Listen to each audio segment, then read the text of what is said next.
Just a few comments on the passage that we read, and if you have, there's a little handout on the back. If you don't have it, it's Parashah 53. By the way, Parashah means section, okay?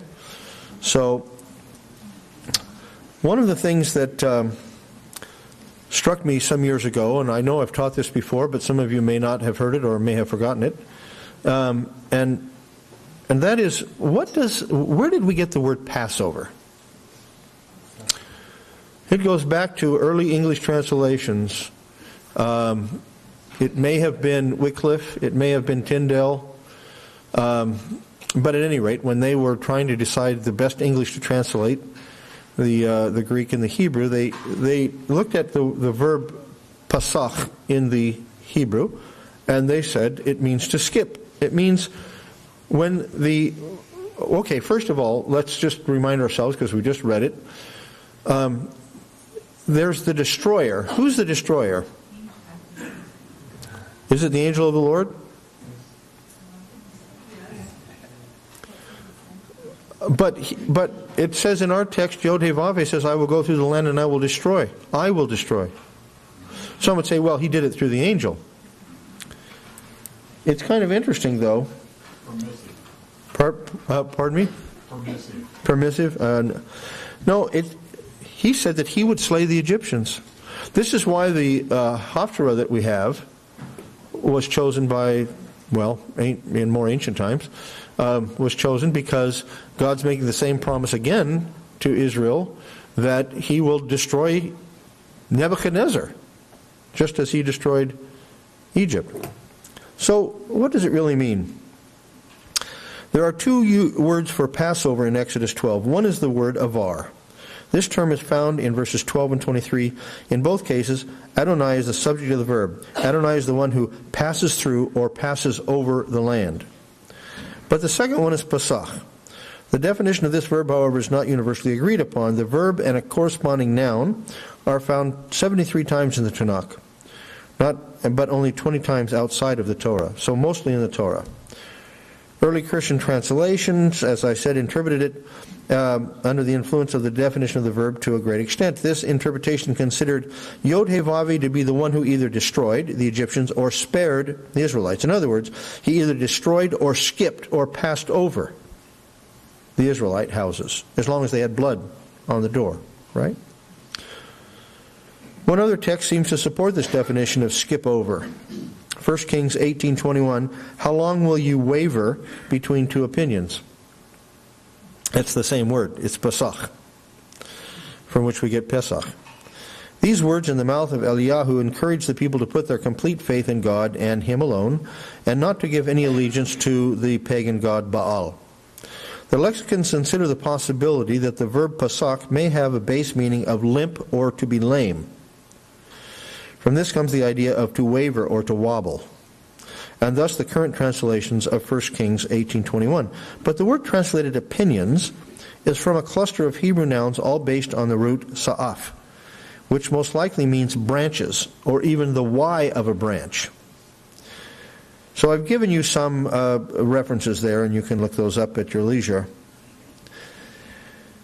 Well, the other thing that is kind of interesting is, add to this the fact that the preposition translated between. Why do you waver between two opinions? We would expect the Hebrew word bain, which means between. But it's not. It's the Hebrew word al. Why do you waver upon two opinions? Maybe opinions is not the right translation. The use of the verb pasach in Isaiah 31:5 gives every indication that the base meaning is to hover over or to protect. So here's the poetic lines that I give you on page 2.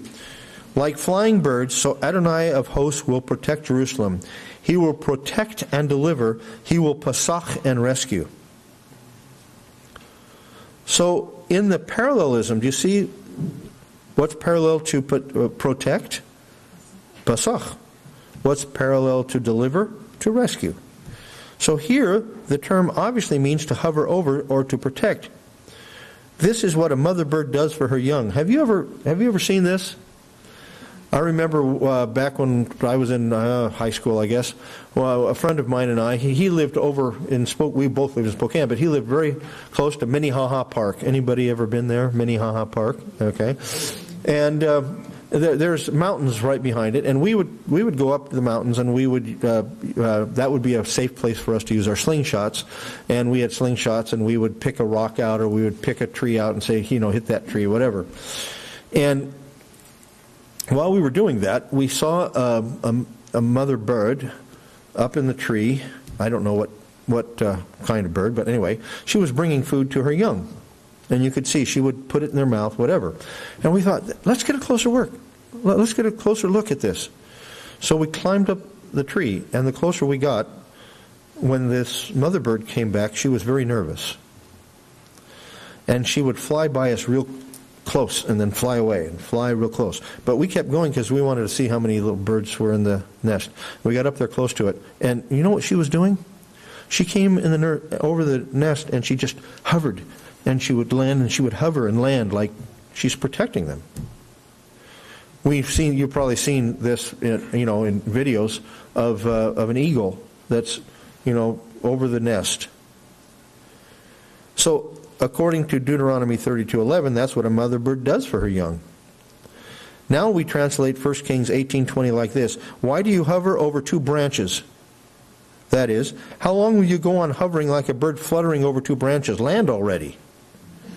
Decide which branch you're going to land on. In other words, to hover over. So what does the verb pasach means?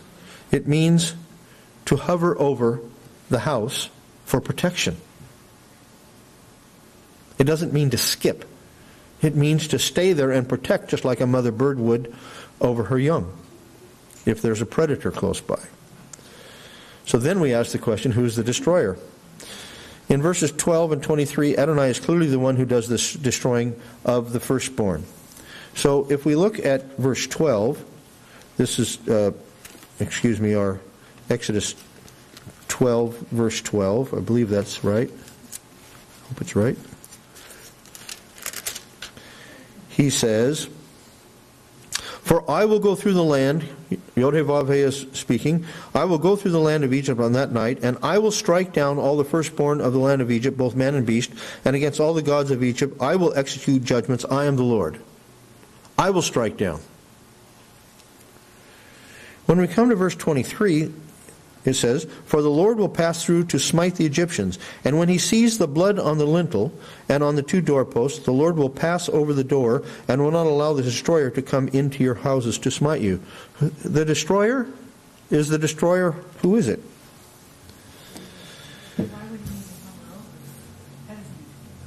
It doesn't make sense unless we have another indication of a plurality here. In verse 23, there appears to be two individuals. Adonai both destroys and does not allow the destroyer to come into the house marked by blood. Here, as often in the Tanakh, Adonai is seen in a plurality. Who is the destroyer? Most certainly the angel of the Lord, and possibly the pre-incarnate Messiah. And we note in Revelation 1:18 that Yeshua owns the keys to death and to Hades. The clear indication of Exodus 12:23 is that Adonai hovers over the house marked by blood and protects its occupants from the death sentence of the destroyer.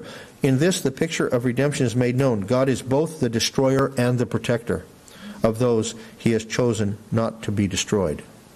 So he destroys those who are not his, and he protects those who are. Now, yes, Katie, we got the... Anyway, I wish we could find another name for Passover, but we can't. It's well entrenched, so it's always going to be Passover. But it's really maybe a festival of protection. Hover over. Okay, I like it. It sounds like you're selling a vacuum cleaner. No. That's Hoover. I'm sorry. Okay. The point simply is that those that had the blood had the sin paid for. Mm-hmm. And those who did not have the blood required their own life as payment for their sin. That's good. Yeah. And so we have that picture so well put, to be covered by the blood. It's interesting, as you're passing the mic, I'll just say this. It's interesting because when you read the rabbinic literature, I don't know if you realize this or not, but they say at least some of them say, the blood was put on the inside of the house, not on the outside. Because it said, it shall be a sign to you. Well, anybody who knows Hebrew knows that it can also mean a sign that belongs to you. In other words, for you. Okay, so it could be either way. But the point is that the Israelites didn't... Now, we're talking in a temporal sense here. Even people who were not believers in God, if they put the blood on the door, they were spared. But that's the point, okay? The rabbis think that if there were Egyptians in the house, that the Egyptians, even in the house that had the blood, the Egyptian would not have been spared. Yeah, that's kind of crazy. Especially when it says that we left Egypt as a mixed multitude. Mm-hmm. Yeah. So the rabbis are doing everything they can to take the Christological or the Messiah-centered view of the Passover away. And aren't we grateful that God has taught us, not by works of righteousness which we have done, but according to His mercy He saved us. And that's where the Colossians 1:13 and 14 comes in, that He transferred us from this domain of darkness into the kingdom of His own dear Son, right? It was His grace, His mercy, and His strength that did it. And all we can do is say, I come to you with empty hands. I have nothing to offer you. And He gives us life eternal because of what His Son has done. Well, I agree with you. But I think here, too, there's a sense in which, this is one time I think the rabbis have it right, in the typical Passover Seder. It says that Adonai went through as the destroyer. Not an angel, not some other being, but God Himself. And there's a sense in which He, and I take this to be, and I agree with what you're saying. He can be given the credit, as it were, for the destruction when He uses other means. I understand that, but it sounds to me like this Passover is a picture of our eternal salvation. And what does Yeshua say in Matthew? 7, is it? Yes, Matthew 7:22. Many will say in that day, did we not do this, this, and this? And He will say to them, and Yeshua will say to them, depart from me, I never knew you. So there is a one-to-one relationship that we have with God, whether we believe in Him or not, because we're created in His image. And He is our master, and He will bring this to pass. So I kind of like to see that picture here. But I agree that that's another interpretation that would be valid. I take the 7 spirits of God to be, again, typically numerical, shall I say, picture in Revelation. In other words, they're spirit beings, and they belong to God. So I would take those to be similar to the 7 angels of the churches. Okay. Yeah. So not necessarily manifestations. Yeah. Not manifestation. Not. How should we say? Organically, part of the Godhead. But again, in Revelation, spirits are spirit beings. Yeah. Good question. Okay. You probably know that I'm on page 4. I could add one thing here, second beginning paragraph down, where it says in Exodus 6:6. You want to maybe add to your notes, it's actually 6 and 7. The whole Exodus experience is summed up in four verbs. And these are, it says, say to the sons of Israel, I am the Lord, I will bring you out from under the bondage. I will deliver you from their bondage. I will redeem you with an outstretched arm with great judgment. Then I will take you for myself. 4 verbs, and that's why it's become traditional to have 4 glasses of wine at the Passover Seder. Each one of those represents one of those verbs. And Are those words on page 4? no, they are not. But I just say in Exodus 6, the whole Exodus experience is summed up in 4 verbs, which become the basis for the 4 cups in the Passover Seder. And basically, all to redeem is one of those terms. Bring, deliver, redeem, Yeah. Well, to pay the price. What's the fourth one? To take. Take? Yeah. And I will Take his own. Take I will take you as my people. Yeah. Bring you out. Deliver you. It's the whole picture in those 4 verbs. It's the whole picture. What does Ga'al mean? Ga'al means to redeem. It's one of those key terms. And the word pada, the verb pada, is somewhat synonymous, conveying the concept of redemption. But Ga'al always has a family orientation. Why? Because the person who is in slavery is usually redeemed by a family member to keep the family together. And so we see this redemption that God has given to us has a family. We are one because He's our Father. That language is very, very united. A second aspect that cannot be lost sight of is that Ga'al always has payment of the necessary price connected with it. Consider how the term is used for the redemption of property. This is Leviticus 25 through 28. If a fellow countryman of yours becomes so poor he has to sell part of his property, then his nearest kinsman is to come and buy back what his relative has sold. Or in the case of a man has no kinsman, but so recovers his means as to find sufficient for its redemption, then he shall calculate the year since its sale and refund the balance to the man to whom he sold it, and so return to his property. But if he had not found sufficient means to get it back for himself, then what he has sold shall remain in the hands of its purchaser until the year of Jubilee, but at the Jubilee it shall revert, that he may return to his property. So the property, the land, always perpetually belongs to a family. This is why some of the religious-oriented people in Israel become upset when Israel wants to sell some of the land to their neighbors. Well, this and many other examples show that redemption is effected by payment of the necessary price. What is the price for our eternal salvation? It's infinite. You and I would never have enough to pay back, no matter what we did.